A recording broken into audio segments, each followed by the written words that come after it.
আল্লাহ যতদিন আছে ততদিন বলে বিবিকে নিয়ে থাকতে হবে। আজকে যত মানবতাবাদী আছে এবং যারাই আছে তারা কয়জনে বলছে যে বিবাহের সম্পর্ক জান্নাতি সম্পর্ক, পিতামাতার সম্পর্ক দুনিয়ার সম্পর্ক, ভাইয়ের সম্পর্ক দুনিয়ার সম্পর্ক, আত্মীয়তার সম্পর্ক দুনিয়ার সম্পর্ক, বন্ধুত্বের সম্পর্ক দুনিয়ার সম্পর্ক, ছাত্র উস্তাদের সম্পর্ক দুনিয়ার সম্পর্ক, শুধুমাত্র বিবাহের সম্পর্ক স্বামী স্ত্রীর সম্পর্ক এটা হচ্ছে জান্নাতি সম্পর্ক। নারীবাদীরাই তো জানে না এটা, যে আমাদেরকে আল্লাহ তাআলা কত সুবিধা দিয়েছেন, কত মর্যাদা দিয়েছেন। যারা চিল্লায় তারাই তো জানে না। আপনি দুনিয়াতেও ফালাইতে পারবেন না, আখেরাতেও ফালাইতে পারবেন না, এবং তাকে নিয়ে জান্নাতেও যাইতে হবে। আল্লাহ যতদিন আছে ততদিন বলে বিবিকে নিয়ে থাকতে হবে।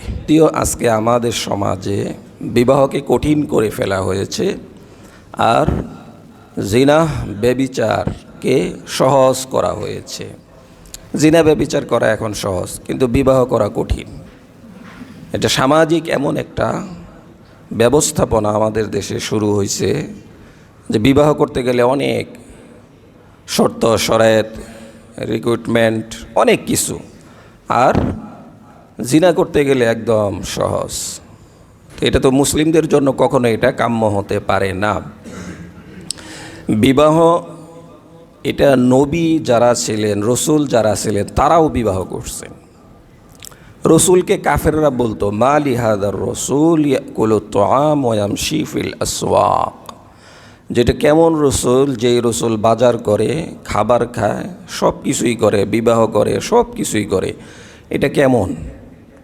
তো তাদের ধারণা ছিল যে রসুল তো এরকম হবে ফেরেশতাদের মতো, যেরকম ফেরেশতাদের কোনো চাহিদা নাই, খাওয়ার চাহিদা নাই, জৈবিক চাহিদা নাই, ঝগড়া নাই, ফাসাদ নাই তাদের জন্য, এজন্য জান্নাতও নাই। আর মানুষদের জন্য আল্লাহ তাআলা এই সব কিছুই রাখছেন, সাথে সাথে পুরস্কার হিসেবে জান্নাত রাখছেন, আর শাস্তি হিসেবে জাহান্নাম রাখছেন। এই দিক দিয়েই মানুষ ফেরেশতাদের থেকে উত্তম। তো তাদের ধারণা ছিল যে রসুল যদি এরকম হইতো ফেরেশতাদের মতো তাহলে ভালো হইতো। আর তখন আবার বলতো যে রসুল যেহেতু ফেরেশতা, তিনি সারাদিন নামাজ পড়বেন, সব কিছু করবেন, কোরআনের আইনের উপরে চলবেন, তার জন্য সহজ। আমরা তো আর ফেরেশতা না, তা আমরা কেমনি কোরআন মানব? তখন আবার এই কথা বলতো। এই জন্যে আল্লাহ তাআলা সিস্টেম করে দিয়েছেন যে তোমাদের মধ্য থেকেই আমি একজন নবী বানাইছি, যার জৈবিক চাহিদা আছে, যার বাজার করা লাগে, যার বিবাহ করা লাগে, যার সন্তান আছে, যার সামাজিকভাবে চলতে হয়, পরিবারকে নিয়ে চলতে হয়, আত্মীয়দেরকে নিয়ে চলতে হয়, এখান থেকেই একজনকে নবী বানাইছি। তিনি পারলে তোমরা কেন পারবে না? এই জন্যই আল্লাহ তাআলা সূরা রাদের 38 নং আয়াতে বলছেন ওয়ালাকাদ আরসালনা রুসুলাম মিন ক্বাবলিকা ওয়া জাআলনা লাহুম আজওয়াজান ওয়া যুররিয়্যা, যে আমি আপনার পূর্বে যত নবী রসুল প্রেরণ করছি এরা প্রত্যেকেই বিবাহ করছে, বিবাহ ছাড়া কেউ ছিলেন না। অর্থাৎ নবীরা বিবাহ করছে। যে তারা যে বলতেছে মা লিহাদার রসুল, রসুল তো এরকম হবে, বাজারে কেন যাবে না, রসুল তো এরকম হবে, বিবাহ করবে, বাজারঘাট করবে, সবই করবে। এবং আপনার পূর্ববর্তী রসুল যারা ছিলেন, নবী যারা ছিলেন, তারাও বিবাহ করেছেন। শুধু বিবাহ করেন নাই, তাদের আজওয়াজা ওয়া যুররিয়্যা, এবং তাদের সন্তানাদিও ছিল। এবং সূরা নাহালের 72 নং আয়াতে আল্লাহ বলছেন ওয়াল্লাহু জাআলা লাকুম মিন আনফুসিকুম আজওয়াজা ওয়া জাআলা লাকুম, যে আমি তোমাদের থেকে তোমাদের স্ত্রীদেরকে সৃষ্টি করছি, আবার সেখান থেকে তোমাদের সন্তানদেরকে তৈরি করছি, এবং এরপরে আবার তোমাদের নাতি নাতনিদেরকে এই বংশধারা থেকেই সৃষ্টি করেছি। ইয়া আইয়ুহান নাসু ইত্তাকু রাব্বাকুমুল্লাযী খালাকাকুম মিন নাফসিন ওয়াহিদাতিন ওয়া খালাকা মিনহা যাওজাহা ওয়া বাসসা মিনহুমা রিজালান কাসীরান ওয়া নিসাআ, এবং আমি এক মানুষ থেকে সৃষ্টি করছি, অর্থাৎ আদম থেকে, এরপরে সেখান থেকে তোমাদের স্ত্রীদেরকে সৃষ্টি করেছি। তাহলে বিবাহ এটা শুধুমাত্র আমাদের সামাজিক বিষয় না, বা এটা নতুন কোনো কিছু না। এটা পৃথিবীর সূচনা লগ্ন থেকেই বিবাহের ব্যবস্থাপনা, এবং এটা আল্লাহ প্রদত্ত বিধান। এটা সাধারণ কোনো বিষয় না। বিবাহ সামাজিক কোনো বিষয় না। বিবাহ হচ্ছে ইবাদত। বিবাহের মাধ্যমে মানুষ হাজারো গুনাহ থেকে বেঁচে থাকে। তো বিবাহের সম্পর্ক কি? বিবাহের সম্পর্ক হচ্ছে জান্নাতি সম্পর্ক। বিবাহের সম্পর্ক হচ্ছে জান্নাতি সম্পর্ক। ভাই ভাইয়ের সম্পর্ক এটা দুনিয়ার সম্পর্ক। জান্নাতে ভাই ভাই কেউ ছিলও না, কোনো সম্পর্কও ছিল না। পিতামাতার সম্পর্ক এটা দুনিয়ার সম্পর্ক। জান্নাতে কেউ পিতামাতা ছিলও না, সম্পর্কও ছিল না। কিন্তু জান্নাতে যেই সম্পর্ক ছিল সেটা হচ্ছে স্বামী স্ত্রীর সম্পর্ক, অর্থাৎ বিবাহের মাধ্যমে যেই সম্পর্ক সেটা হচ্ছে স্বামী স্ত্রীর সম্পর্ক। আর এই সম্পর্ক এটা দুনিয়ার কোনো সম্পর্ক না, এই সম্পর্ক হচ্ছে জান্নাতি সম্পর্ক। তাহলে বিবাহ কেমন? আর নিজেদের বিবিদেরকে যে নিয়ে আসি যে হুজুর জান্নাতি সম্পর্ক, দাও কোরালের সম্পর্ক চলতেছে আপাতত, মারামারি কাটাকাটি হানাহানি, তারপরে মামলা হামলা, কত কিছু চলতেছে, আর আপনি কইতেছেন জান্নাতি সম্পর্ক। হ্যাঁ, পিতামাতার সাথে কত সম্পর্ক, ভাইয়ের সাথে কত সম্পর্ক, আর স্ত্রীর সাথে দাও কোরালের সম্পর্ক, আর সেটারে জান্নাতি কইতেছে। কিন্তু এটাই জান্নাতি সম্পর্ক। আদম আলাইহিস সালামকে আল্লাহ তাআলা সৃষ্টি করার পরে তার ভালো লাগে না, কেমন জানি একা একা লাগে। এবার আল্লাহ তাআলার কাছে আরজি পেশ করলেন, আল্লাহ কেমন জানি একা একা লাগে, তাহলে কি করা যায়? তো আল্লাহ তাআলা বিবাহের সিস্টেম করলেন। আর আদম আলাইহিস সালামের বিবাহের বন্দোবস্ত করছেন স্বয়ং আল্লাহ। আর এই সম্পর্ক জোড়ায়া দিছেন স্বয়ং আল্লাহ। আল্লাহ বলেন আচ্ছা ঠিক আছে, দেখে একটা ব্যবস্থা করা যায় কিনা। তো আদম আলাইহিস সালামের বাম পাঁজর থেকে আল্লাহ তাআলা হাওয়াকে সৃষ্টি করছেন, হাওয়াকে সৃষ্টি করে বসায় দিছেন। এরপরে বিবাহের বন্দোবস্ত করছেন আর সম্পর্ক তৈরি করে দিছেন। আর সেই সম্পর্কের কথা আল্লাহ তাআলা সূরা রুমেও বলছেন, ওয়ামিন আয়াতিহি আন খালাকা লাকুম মিন আনফুসিকুম আজওয়াজাল লিতাসকুনু ইলাইহা ওয়া জাআলা বাইনাকুম মাওয়াদ্দাতাও ওয়া রাহমাহ। যে আমি তোমাদের থেকে তোমাদের স্ত্রীদেরকে সৃষ্টি করছি। কেন করছি? লিতাসকুনু ইলাইহা, যাতে করে তোমরা তাদের থেকে শান্তি পাও, প্রশান্তি পাও। মসজিদ থেকে যাওয়ার পরে সালাম দিয়ে ঢুকলে সে হাসি মুখে কথা বলবে, সান্ত্বনা। টেনশনে পড়ে গেলে কাছে এসে এক গ্লাস পানি দিয়ে বলবে যে শান্ত হন, সান্ত্বনা। এই সব মিলিয়েই লিতাসকুনু ইলাইহা, তাদের থেকে শান্তি পাবে, সান্ত্বনা পাবে, এই জন্য তাদেরকে সৃষ্টি করছি। আর নাকি ঘরে ঢোকার সাথে সাথে কি কি আনতে বলছিলাম, আনো নাই কেন, মনে থাকে না কেন, এই অবস্থা কেন? তাহলে শান্তি গেল, শেষ। তো শান্তির জন্য তো দুইজনকেই দিনদার হতে হবে, এই বিষয়গুলো তো তাকে জানতে হবে। সূরা রুমের এই আয়াতের কথা আমার বিবি জানে না? আদম আলাইহিস সালাম এই বিবাহের কথা, এই সম্পর্কের কথা জানে? আজকে যত মানবতাবাদী আছে এবং যারাই আছে তারা কয়জনে বলছে যে বিবাহের সম্পর্ক জান্নাতি সম্পর্ক? পিতামাতার সম্পর্ক দুনিয়ার সম্পর্ক, ভাইয়ের সম্পর্ক দুনিয়ার সম্পর্ক, আত্মীয়তার সম্পর্ক দুনিয়ার সম্পর্ক, বন্ধুত্বের সম্পর্ক দুনিয়ার সম্পর্ক, ছাত্র উস্তাদের সম্পর্ক দুনিয়ার সম্পর্ক। শুধুমাত্র বিবাহের সম্পর্ক, স্বামী স্ত্রীর সম্পর্ক, এটা হচ্ছে জান্নাতি সম্পর্ক। নারীবাদীরাই তো জানে না এটা, যে আমাদেরকে আল্লাহ তাআলা কত সুবিধা দিয়েছেন, কত মর্যাদা দিয়েছেন। যারা চিল্লায় তারাই তো জানে না। আল্লাহ তো ঠিকই দিছেন, কিন্তু আমি সঠিকভাবে এটাকে ব্যবহার করতে পারতেছি না, যার কারণে আমি অসুবিধায় আছি। আল্লাহ তো লিতাসকুনু ইলাইহা, আল্লাহ তো বানাইছেন তাদেরকে আমার শান্তির জন্য। ওয়া জাআলা বাইনাকুম মাওয়াদ্দাতাও ওয়া রাহমাহ, এবং তাদের মধ্যে ভালোবাসা এবং মহব্বত তৈরি হবে। যত তাদের দিন যাবে মহব্বত ভালোবাসা তৈরি হবে।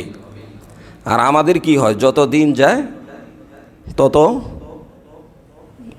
বাড়তে থাকে, ঝগড়া বাড়তে থাকে, সমস্যা বাড়তে থাকে। তাহলে বোঝা গেল কি, দিনদার না, বুঝে না, দিন বুঝে না, যার কারণে সে এই সম্পর্কের মূল্য কি সেটা বুঝতেছে না। তো এটা আল্লাহ প্রদত্ত সম্পর্ক, মধুর সম্পর্ক। আল্লাহ তাআলা জান্নাতে দিবেন, এরপরে কি বলছেন, সাথে সাথে হুর দিবেন এবং হুরদের নেত্রী বানায় দিবেন নিজের বউকে, সেখানে সে নেত্রী হবে। এটা প্রথম বলছেন, বলেন নাই যে বাবা মাদেরকে তোমাদের সাথে জান্নাতে দেওয়া হবে, সন্তানদেরকে তোমাদের সাথে জান্নাতে দেওয়া হবে, এরপরে বন্ধুদেরকে তোমাদের সাথে জান্নাতে দেওয়া হবে। প্রথম নিয়ামতের কথা বলছেন যে হুর দেওয়া হবে, সাথে সাথে তোমাদের স্ত্রীদেরকে দেওয়া হবে এবং তোমাদের স্ত্রীরা হুরদের সর্দারানী হবে, নেত্রী হবে। তাহলে বিবিকে আপনি দুনিয়াতেও ফালাইতে পারবেন না, আখেরাতেও ফালাইতে পারবেন না, এবং তাকে নিয়ে জান্নাতেও যাইতে হবে, এবং আবাদুল আবাদ যদি আপনি জান্নাতি হন সেখানে তাকে নিয়ে আল্লাহ যতদিন আছে ততদিন তাকে নিয়ে থাকতে হবে। তাহলে সম্পর্কটা কোন জায়গায়? আজকে যায় বললেন যাই কিছুই করি তোমাকে নিয়ে তো একেবারে আল্লাহ যতদিন আছে ততদিন থাকতে হইব। আল্লাহর মেয়াদ কতদিন? আল্লাহর মেয়াদ যতদিন, যার সীমা নাই। তাহলে ঝগড়া করে লাভটা কি? তো আল্লাহ তাআলা বলছেন যে আমি তোমাদের স্ত্রীদেরকে তোমাদের বাম পাজর বাঁকা হাড় থেকে তৈরি করছি। এই তো ঝামেলা। এখন বাঁকা হাড় থেকে যখন তৈরি করলাম, সে বাঁকাই থাকবে, এটা তার বৈশিষ্ট্য। সে বাঁকা থাকবে, এটা তার গুণ, এটা তার বৈশিষ্ট্য। তো রসুল বলছেন এই বাঁকাকে তোমরা ডাইরেক্ট সোজা করতে যাও না। এই সোজা করতে গেলে এই বাঁকা হাড় ভেঙে যাইব, অর্থাৎ তালাক হয়ে যাবে। তাহলে কি করতে হবে? ওটাকে একটু পালিশ টালিশ করতে হবে আর কি। এটাকে আস্তে আস্তে সোজা করতে হবে। হাত ভেঙে গেলে ডাইরেক্ট টান মারলে তো শেষ। তো ডাক্তাররা কী করে? আস্তে আস্তে এটা টিপে টিপে দেখে জায়গার মধ্যে ফালানোর পরে আস্তে আস্তে এটাকে সোজা করে, ব্যান্ডিজ ব্যান্ডিজ করে আরও কী করে, করার পরে অমনি রেখে দেয় অনেক দিন পর্যন্ত। এরপরে হাত আবার সোজা হয়ে যায়। তাহলে রসুল তো এই ওষুধ শিখিয়ে দিছেন, সিস্টেমও শিখিয়ে দিছেন যে বাঁকা হাড় যেহেতু, এটাকে ডাইরেক্ট সোজা করতে যেও না, কিন্তু এটাকে ছেড়ে দেওয়া যাবে না। যেহেতু বাঁকাই তৈরি করছে তাহলে থাক, ওর মতো ও থাক, আমার মতো আমি থাকি, না, এটা করা যাবে না। রসুল বলছেন এটাকে চেষ্টা করতে হবে, এটাকে পালিশ টালিশ করতে হবে। যেমন হঠাৎ করে আপনার বন্ধু কয়েকজন ফোন দিল, বা ছোটো ভাই ফোন দিল, বা বড় ভাই ফোন দিল, বা আত্মীয় স্বজনের কেউ ফোন দিল, বা বোনের জামাই এরা ফোন দিল যে বাসায় আসতেছি। তখন আপনার তো অবস্থা খারাপ, যে বিকাল সময়, এখন রান্নাবান্নাই কখন করব, কেমনে কি, এখন বাসায় আসতেছে, এই মেহমান কেমনে পার করি। তো এখন যদি তাকে বলেন যে আত্মীয় স্বজন আসতেছে, 10 জন আসতেছে বা 5 জন আসতেছে, তাহলে তো সে তেলে বেগুনে রেগে উঠবে। না, তাকে বলেন যে আসলে কি করার, হয়তো বা বেচারারা অসুবিধায় পড়ছে, আর তোমাকে বিবাহ করার মাধ্যমে আমি যে শান্তিতে আছি, আলহামদুলিল্লাহ, তোমার রান্নাও খুব সুন্দর, এই সব কিছু মিলে তাকে ভালোভাবে মানে পালিশ টালিশ দেওয়া আর কি, তাকে যতটুকু মানে বাংলা ভাষায় যেটাকে বলে পাম আর কি, এটাকে যতটুকু দেওয়া যায় এটা দিয়ে তারপরে বলেন যে তোমার প্রশংসা তো তারাও করে, তারা যেহেতু আসতেছে, এখন আমি বাজার করে দিলাম, তোমার সাথে আমি সহযোগিতাও করব, সেই ক্ষেত্রে তুমি যদি একটু রান্না করে দাও তাহলে কেমন হয়। তখন সে বলবে আচ্ছা ঠিক আছে নিয়ে আসো। কিন্তু যদি বলেন যে আত্মীয় স্বজন আসতেছে, তাড়াতাড়ি রান্না বান্না করো, তো তখন কি হবে? তখন তো সংঘর্ষ শুরু হয়ে যাবে। এই জন্য সব ক্ষেত্রেই একটু পালিশ টালিশ দেওয়া আর কি। তো এটা রসুল বলছেন যে এই জায়গাতে তোমরা একদম সোজা করতে যাবে না, বরং তাকে সোজা করার চেষ্টা করতে হবে, দিনদার বানানোর চেষ্টা করতে হবে। তো এটা হচ্ছে স্ত্রীদের আচরণ, সেটা তো আছেই। কিন্তু বিবাহের যে গুরুত্ব, ইসলামে বিবাহের গুরুত্ব অপরিসীম। নবীরা বিবাহ করছেন, সাহাবায়ে কেরাম বিবাহ করছেন। 3 জন লোক রসুলের আমল কেমন এটা জানার জন্য রসুলের বাসায় আসছে, বিবিদের কাছে এসে জিজ্ঞেস করলো যে রসুলের আমল কেমন। বাহিরের আমল তো আমরা জানি, রসুল বাইরে নামাজ পড়েন, ইমামতি করেন, আমাদেরকে ওয়াজ নসিহত করেন, এইগুলি তো জানি, কিন্তু বাসায় এসে কী করে এটা তো আর জানি না। এই ব্যাপারে আপনারা কিছু বলেন। তখন বললেন যে রসুল তো এইভাবে থাকেন, কিছু সময় বিশ্রাম নেন, কিছু সময় আমাদের সাথে সহযোগিতা করেন, কিছু সময় ইবাদতে কাটান। তখন তারা হতাশ হয়ে গেল, যাহা রসুল তো মনে করছিলাম যে সারা রাত ইবাদত করে, অনেক কিছু করে, মানে তাদের এতটুকু ভালো লাগে নাই। তো এটা কি ঠিক? তারা রসুলের আমল কেমন এই জায়গায় তাদের পছন্দ হয় না, কেমন পণ্ডিতের পণ্ডিত। তো এবার রসুলের সাথে দেখা হয়েছে, তো রসুল বললেন যে তোমাদের কি মন মানসিকতা কি? যে হুজুর, আমরা একজন নিয়ত করছি যে সারা বছর রোজা রাখবো, আরেকজন নিয়ত করছি সারা রাত নামাজ পড়ব, আরেকজন নিয়ত করছি জীবনে কোনোদিন আর বিবাহই করব না, এবাদতে কাটায় দেব, অর্থাৎ সন্ন্যাসী হইব। কিন্তু ইসলাম এটা কখনোই পছন্দ করে না। ইসলাম বলছে কাসবুল হালাল ফারিদাতুন বাদাল ফারিজা, অর্থাৎ ফরজ নামাজ, ফরজ এবাদতের পরে অন্যতম ফরজ হচ্ছে হালাল ইনকাম। কি ইনকাম? হালাল ইনকাম। ইনকাম করতে হবে, ইনকাম বাড়াইতে হবে।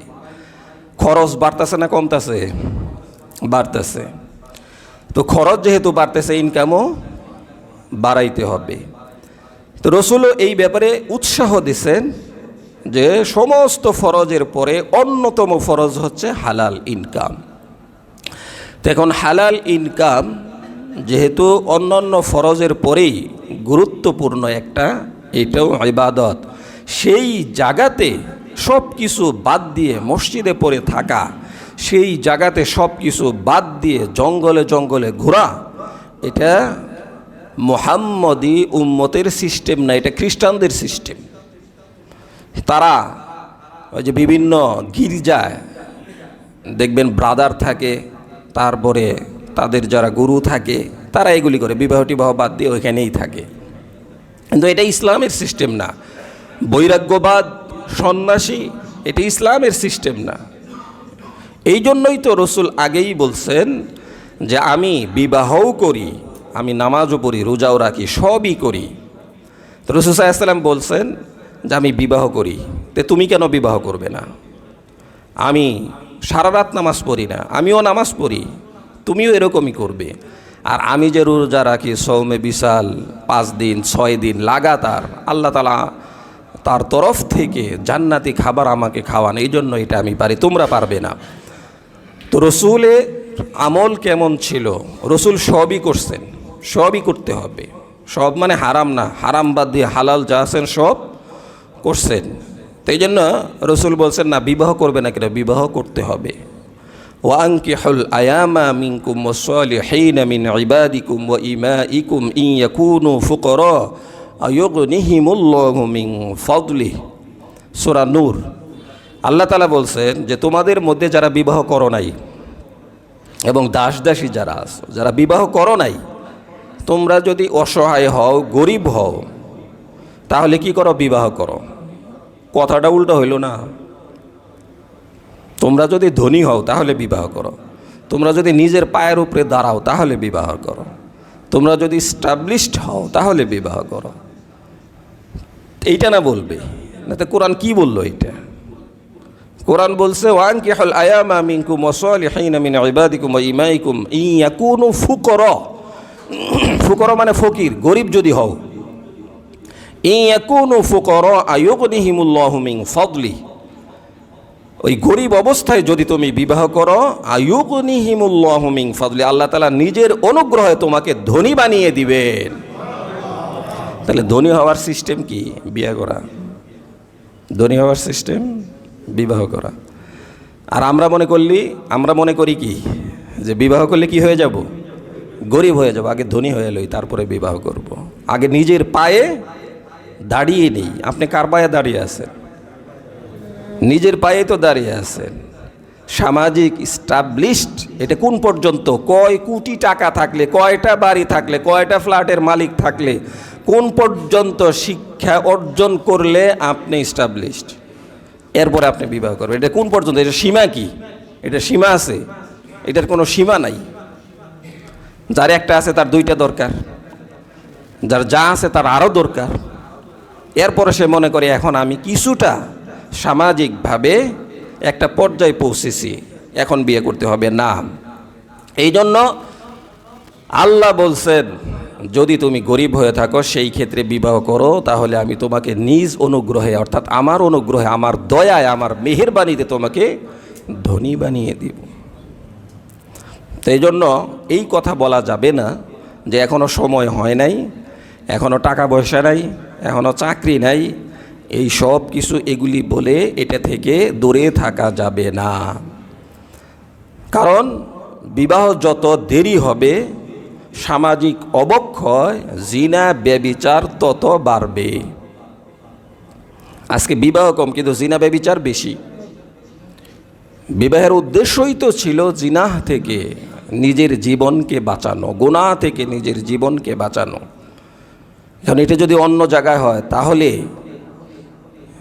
কিভাবে বিবাহ করবে সে? যদি সে এটাকে অন্য জায়গায় মিটাইতে পারে, এই জন্যই বিয়ের কাছাকাছি যাইতে চায় না। কিন্তু আগে তো এরকম একটা সময় গেছে, অল্প বয়সে বিবাহ করছে আমাদের মুরব্বীরা, বাপ দাদারা, তারা অল্প বয়সে বিবাহ করছে। তারা তো চলছে, থাকছে, সব কিছুই ছিল, ভালো ছিল, তাদের তো কোনো সমস্যা হয় নাই। আপনার সন্তান 16 বছর হওয়ার পরে সে বালেগ হয়ে গেল। বালেগ হওয়ার পরে 30 বছর পর্যন্ত, 25 বছর পর্যন্ত, 35, 40-এও বিবাহ করে। এখনও বলে তার বিবাহের সময় হয় নাই, 35 হয়ে গেছে, 40-এ যাইতেছে। সে বিসিএস করবে, অমুক করবে, তমুক করবে, এই সব কিছু করার পরে বয়স এখন 35, বয়স এখন 40। মেয়েরও এরকম অবস্থা, ছেলেরও এরকম অবস্থা।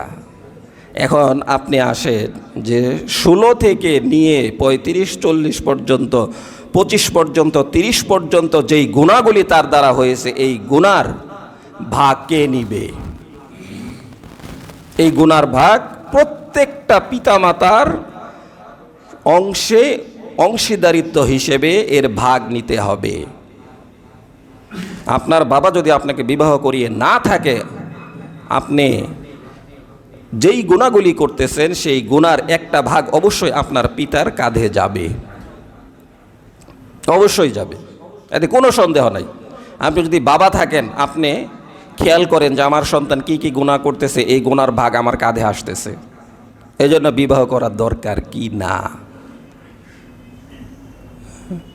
তো বিবাহ যদি দেরি করে করা হয় তাহলে এক তো নিজের পদস্খলন, চারিত্রিক পদস্খলন, আর এমনিভাবে বাবার কাঁধেও এই গুনাহ, বাবা মার কাঁধেও এই গুনাহ যাবে। এই জন্য বাবা মাকেও সচেতন হইতে হবে যে আমার গুনাই তো অনেক, আবার ছেলের গুনাও আমার কাঁধে আসতেছে, তাহলে এটা কেমনে সম্ভব? আর বিবাহের মাধ্যমে অনেক ফায়দা, বিবাহের মাধ্যমে অনেক ফায়দা। 1 নম্বর ফায়দা হলো যে ঈমান পরিপূর্ণ হয়ে যায়। ফাত্তাকুদ দুনিয়া ওয়াত্তাকুন নিসা ফাইন্না আউওয়ালা ফিতনাতু বনি ইসরাঈল কানাত ফিন নিসা। ফাত্তাকুদ দুনিয়া, তোমরা দুনিয়াকে ভয় করো, ওয়াত্তাকুন নিসা, এবং মহিলাদেরকে ভয় করো, মহিলাদের ফিতনা থেকে বাঁচো। দুনিয়ার ফিতনা এবং মহিলার ফিতনা থেকে বাঁচো। ফাইন্না আউওয়ালা ফিতনাতি বনি ইসরাঈল কানাত ফিন নিসা, কারণ বনি ইসরাইলের মধ্যে সর্বপ্রথম মহিলাদের মাধ্যমেই ফিতনা আবির্ভূত হয়েছে। এজন্য মহিলারা ফিতনা, একদিক দিয়ে ফিতনায়, মহিলাদের ফিতনায় পড়া যাবে না। আবার আরেক জায়গায় রাসূল কি বলছেন যে আদ-দুনিয়া মাতাউন ওয়া খায়রু মাতা'id দুনিয়া আল মারআতুস সালিহা। দুনিয়ার যা কিছু আছে এগুলি সবই হচ্ছে ভোগ্য সামগ্রী, এর মধ্যে উত্তম এবং ভালো সম্পদ হচ্ছে সতী সাধ্বী নারী, সতী সাধ্বী স্ত্রী, এ হচ্ছে উত্তম সম্পদ। দুনিয়ার সব কিছুই সম্পদ, কিন্তু উত্তম সম্পদ হচ্ছে পবিত্র নারী, পবিত্র স্ত্রী। তাহলে সে যদি নেককার হয়, ভালো হয়, তাহলে সে হচ্ছে উত্তম সম্পদ। আর সে যদি খারাপ হয়, তাহলে রাসূল বলেন এটা হচ্ছে ফিতনা। এবং এই ফিতনা শয়তানের চক্রান্ত, শয়তানের ফিতনা থেকেও বড় ফিতনা। এই জন্য বিবাহের সিদ্ধান্ত এখনই নিতে হবে যে আমার সন্তানকে এখনই বিবাহ করাবো। আপনার টাকা আছে, বিল্ডিং আছে, বাড়ি আছে, গাড়ি আছে, সব আছে, তারপরে আপনার ছেলেকে এই পর্যায়ে এসে তারপরে বিবাহ করতে হবে। তা আপনার যেগুলি আছে এগুলি দিয়ে কি হবে? এগুলি কেন? এগুলি দিয়ে আপনার কি হবে? যেই সম্পদ আছে, তারপরেও সন্তানের গুনার কারণে আপনার আমল নামায় গুনাহ আসতেছে, আপনাকে তো এই সম্পর্কে জিজ্ঞেস করা হবে। এবং সন্তান বলবে যে আমি তো অভিভাবক ছিলাম না, আমার অভিভাবক ছিল। আলা কুল্লুকুম রাইন ওয়া কুল্লুকুম মাসউলুন আন রাইয়াতিহি, যে প্রত্যেককেই জিজ্ঞেস করা হবে তার অভিভাবকত্ব সম্পর্কে। সন্তান বলবে আমার বাবা আমাকে বিবাহ করায় নাই, সে বলছে যে আগে পড়াশোনা শেষ কর, কামাই কর, নিজের পায়ে দাঁড়া, সামাজিক স্ট্যাটাস অর্জন কর, এরপরে বিবাহ। আর এর মধ্যে যে গুনাহ করছে এগুলির উপায় কি হবে? রব্বানা আতিহিম দিআফাইনি মিনাল আযাব ওয়াল আনহুম লানান কাবীরা। আল্লাহ সূরা আহজাবে এই কথা বলছেন যে সন্তানরা বলবে আল্লাহ এদেরকে ডবল শাস্তি দেন। এই যে বাবা মা এডি জেডি আছে, এদের ডবল শাস্তি দেন, কারণ তারা সঠিক সিদ্ধান্ত সঠিক সময়ে নেয় নাই। এর কারণে আমি গুনাহ করছি, গুনাহগার হইছি, এদেরকে ডবল আযাব দিতে হইব। আমার যদি একটা বাড়ি দেন হ্যাঁ দুইটা দিতে হইব। কে কইব? সন্তান বলবে। এগুলি কোরআনের কথা। তো যার কারণে যদি আপনার সংসারে বরকত আনতে চান, চরিত্র ভালো বানাইতে চান, তাহলে এখনই বিবাহ করতে হবে। এবং ফিতনা থেকে বাঁচা 2 নাম্বার ফায়দা কি বিবাহের? আর নিকাহ, নিকাহ হচ্ছে নিসফুল ঈমান। আর নিকাহ সুন্নাত, নিকাহ সুন্নাত, বিবাহ সুন্নত, এবং কখনো কখনো ফরজ, কখনো কখনো ওয়াজিব, আবার কখনো কখনো হারাম। আপনি শারীরিকভাবে ফিট না, আনফিট, শারীরিকভাবে ফিট না, আপনি তাকে চালাইতে পারবেন না, সেই ক্ষেত্রে বিবাহ করা হারাম। ছেলে ঠিক নাই, মদ খায়, এই করে সেই করে, যাকে ঘরে ওরে আগে বিবাহ করায়, ওই মদ খায় কয় ওরে আগে বিয়ে করে, কয় মদ খায় যেহেতু তো এইটারে বিয়ে করাইলে ভালো হয়ে যাইব। আহা, আরেকজন মেয়েরে আইনে এর জীবন শেষ। আমাদের সমাজে যে কি চলতেছে সব উল্টাপাল্টা সব।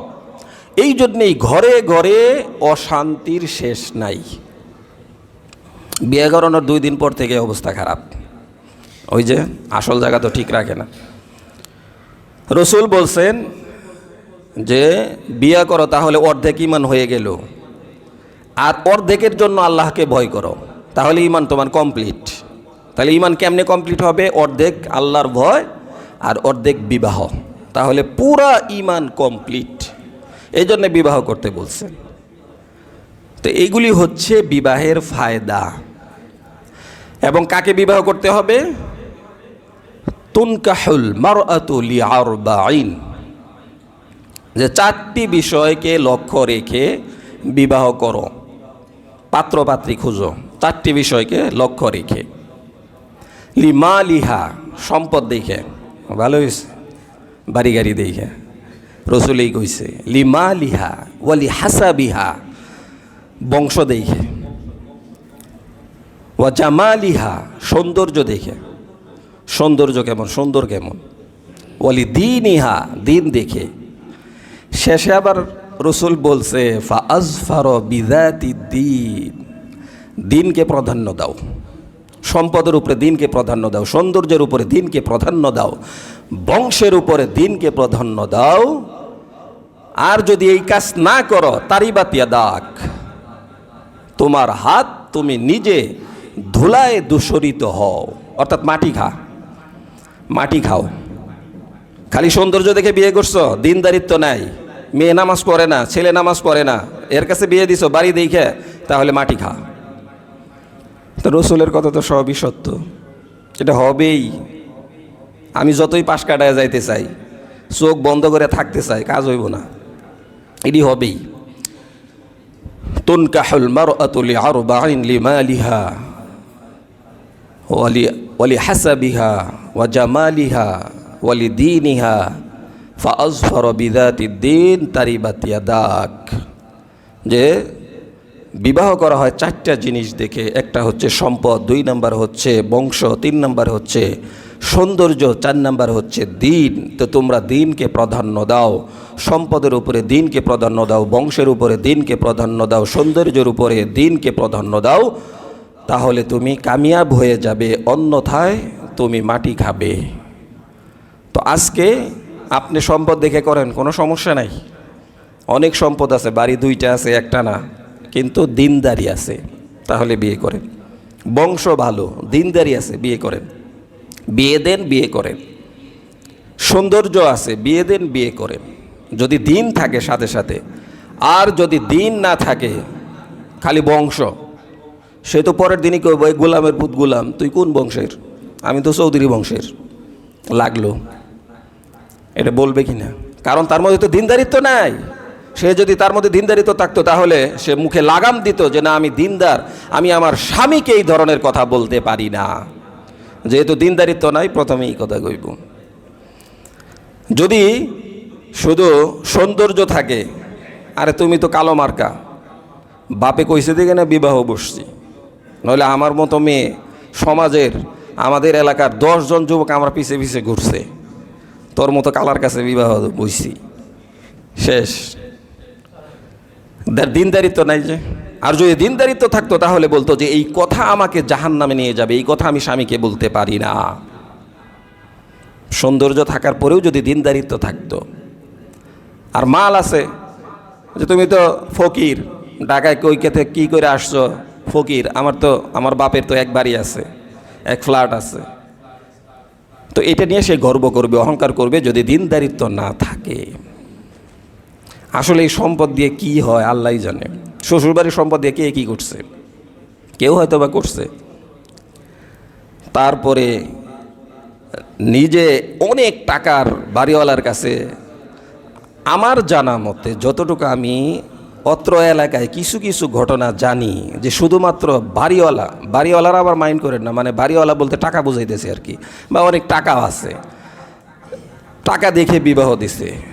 তো দেখা গেছে যে এই ছেলে নিয়ে সে সংসার করে খেতে পারে নাই। যদিও কেউ কেউ আছে দুজকের মধ্যে আছে, সব বাড়িওয়ালা না, কিছু কিছু। তো এই যে আবার অনেকে আছে ভালো, আলহামদুলিল্লাহ। এই জন্যেই যার মধ্যে দিনদারিত্ব আছে, বাস বাড়ি আনো না, 5টা বাড়ি থাক, ভালো। এইটা সৌন্দর্য আছে, দিনদারিত্ব আছে, হ্যাঁ এখানে দেন, এটা তো রসুলই বলছে। এই জন্য টার্গেট রাখতে হবে দিনদার কিনে 1 নাম্বার।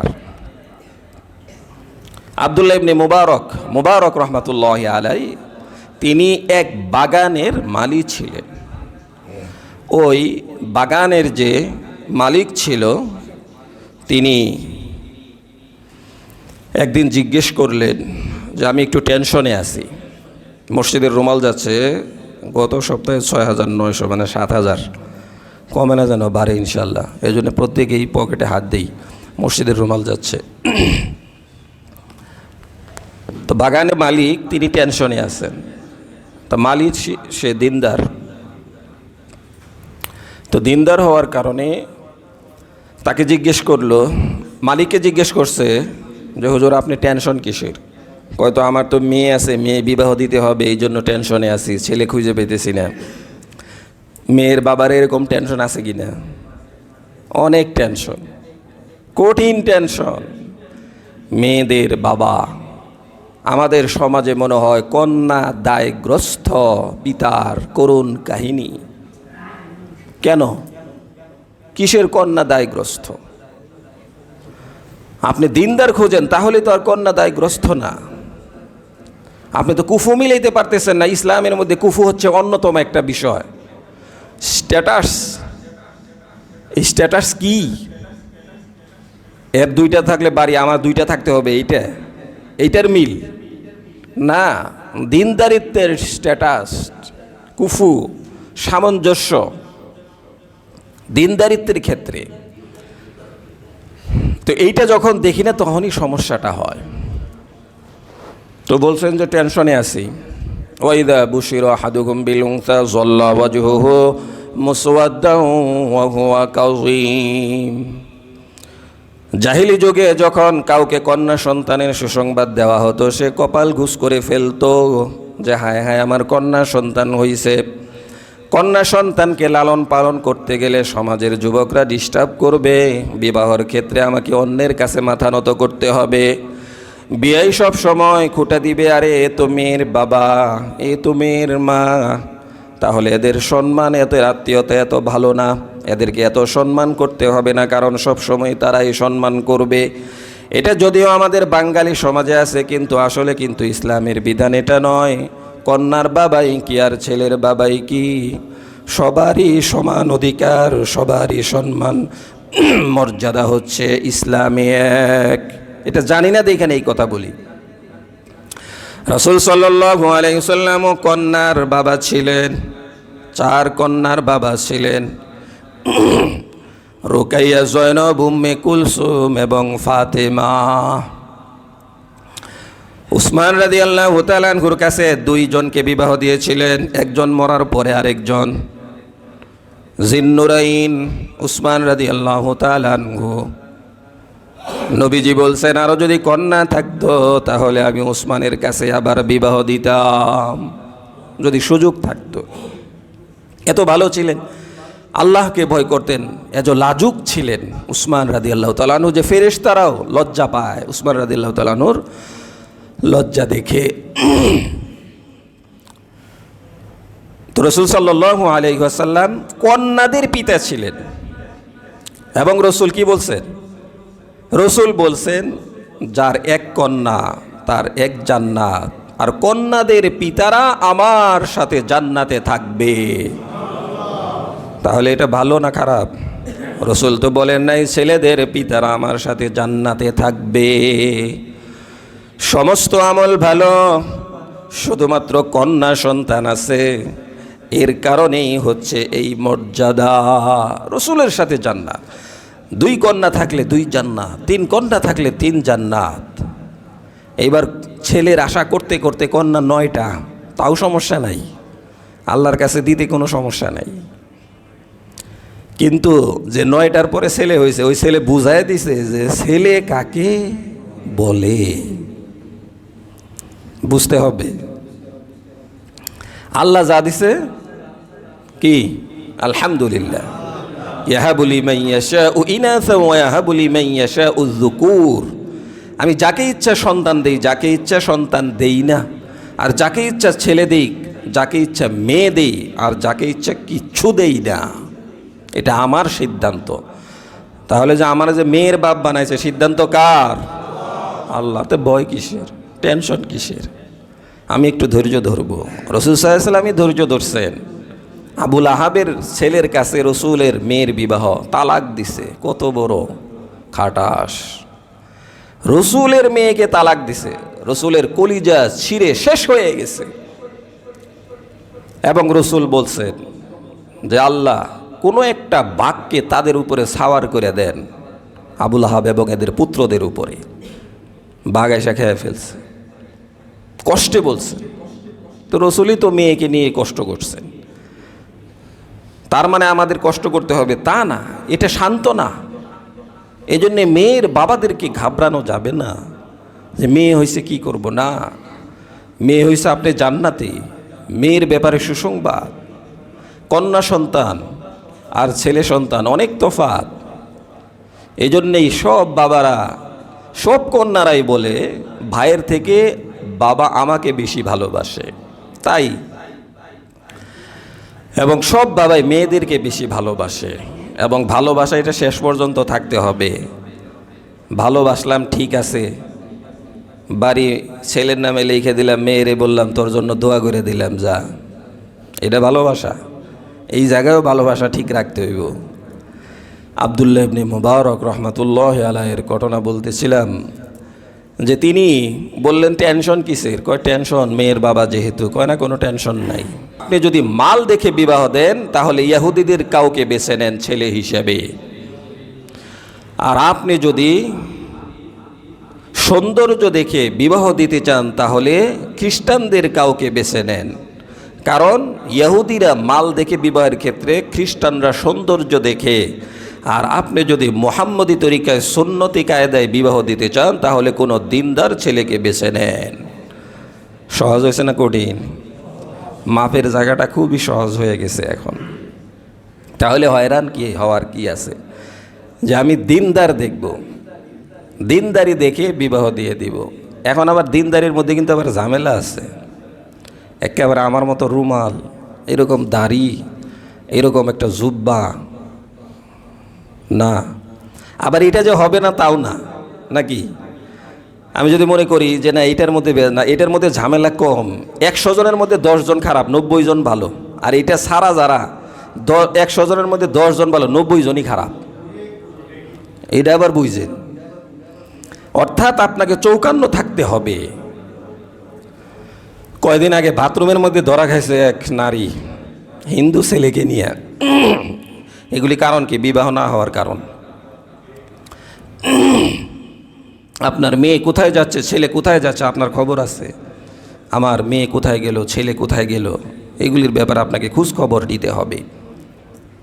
তাহলে দিনদারিত্ব দেখে বিবাহ দিয়ে দেন। তারপরে আব্দুল্লাহ ইবনে মুবারক রহমাতুল্লাহ আলাইহি, সে দিনদার ছিল, তার কাছে বিবাহ দিয়ে দিয়েছে। আর তার ঘর থেকে আব্দুল্লাহ নামে যে সন্তান হয়েছে, যুগ শ্রেষ্ঠ আলেম, যুগ শ্রেষ্ঠ হাদিস বিশারদ হয়েছে। বাবা মা নেককার, যার কারণে তো জানে নেককার দেখে যদি কেউ বিবাহ দেয় তাহলে সে কখনোই ঠকবে না, বরং জিতবে। এই জন্য নেককার দেখে বিবাহ দিতে হবে। ফাসফারু বিজাতিদ দ্বীন, দিনকে তোমরা প্রাধান্য দাও। তারিবাত ইয়াদাক, যদি দিনকে প্রাধান্য না দিয়ে বংশ সম্পদ সৌন্দর্যকে প্রাধান্য দাও তাহলে তোমার হাত ধুলায় দূষরিত হোক। রাসূল লানত দিছেন। এই জন্য দিনদারিত্ব দেখতে হবে আমাদের সমাজের মধ্যে। দিনদার ছেলে, দিনদার মেয়ে, মেয়ের ব্যাপারেও দিনদার, ছেলের ব্যাপারেও দিনদার। এখন বাবা অনেক দিনদার না, বাবা দেখে ছেলে বিবাহ দেওয়া না। কয় মামা চেয়ারম্যান, আগে এগুলি দেখছে, ছেলে দেখেই নেই, মামারে দেখে বিয়ে দিয়ে দিছে, চাচারে দেখে বিয়ে দিয়ে দিছে, পরে জাহান্নাম। আর যারে বিয়ে করবে, যাকে বিবাহ করবে তাকে দেখতে হবে কে কি করে, এগুলি দেখার, এগুলি তো ইসলামও বলে নাই। পরিবার ধার্মিক কিনা, বাবা মা ধার্মিক কিনা ঠিক আছে, এরপরেও দেখতে হবে সন্তান, কন্যা এবং ছেলে এরা ধার্মিক কিনা, এইটা দেখতে হবে। মেয়ের মা অনেক ভালো, ছেলের বাবা অনেক ভালো, কিন্তু ছেলে টাল হয়ে পড়ে থাকে, তাহলে হবে? হবে না। দেখতে হবে ছেলে ভালো কিনা, ছেলে দিনদার কিনা, ছেলে নামাজি কিনা, ছেলে আল্লাহকে ভয় করে কিনা, এরপরে বিবাহ দিতে হবে। তাহলে সেই বিবাহের মধ্যে কখনোই সমস্যা তৈরি হবে না। বিবাহ কেন করব? বিবাহ করব নিজের চোখের হেফাজত, দিলের হেফাজত, এবং হালাল পন্থায় আমার বংশবৃদ্ধি হবে। এবং বিবাহের বয়স কি? 16। একজন মেয়ে, রসুলের স্ত্রী, তাদের মধ্যে আয়েশা রাদিয়াল্লাহু তাআলা আনহার বিবাহ হয়েছে 6 বছরে এবং 9 বছরে তাকে উঠায় নেওয়া হয়েছে। লুবাবা, ইদানিং ফেসবুক সব জায়গাতেই ভাইরাল, লুবাবা নামে এক মেয়ে, সে 15 বছর বয়সে বিবাহ করছে। নাস্তিক পাড়ায় আগুন জ্বলে গেছে। নাস্তিকরা বলতেছে যে এরকম নাবালিক মেয়ের কেন বিবাহ হইল, কেন বিবাহ করলো? তাদের কারো মুখ থেকে বের হয় না যে 13 বছরের মেয়ে কিভাবে বয়ফ্রেন্ড নিয়ে রুমে ঢুকে হোটেলে যায়, বিভিন্ন জায়গায় অপকর্ম করতেছে, জিনা করতেছে, এটা তারা বলে না। যখন শরীয়তের সিস্টেম অনুযায়ী, সহিভাবে দ্বীনের সিস্টেম অনুযায়ী, রসুলের সুন্নাহ অনুযায়ী, আল্লাহর হুকুম অনুযায়ী বিবাহ হয়, তখনই তাদের যত চুলকানি শুরু হয়ে যায়, ঠিক না? তারা মিডিয়ায় ঝড় উঠায় দিছে যে এটা তো তাহলে বাল্য বিবাহ। না, এটা বাল্য বিবাহ না। আধুনিকতার নামে বিবাহ বহির্ভূত সমস্ত সম্পর্ক হারাম, এবং সেটাকে মুসলমানদেরকে অ্যাভয়েড করতে হবে। আর জুলুমের নামে বাল্য বিবাহও করা যাবে না। অনেক বাল্য বিবাহ কি আবার?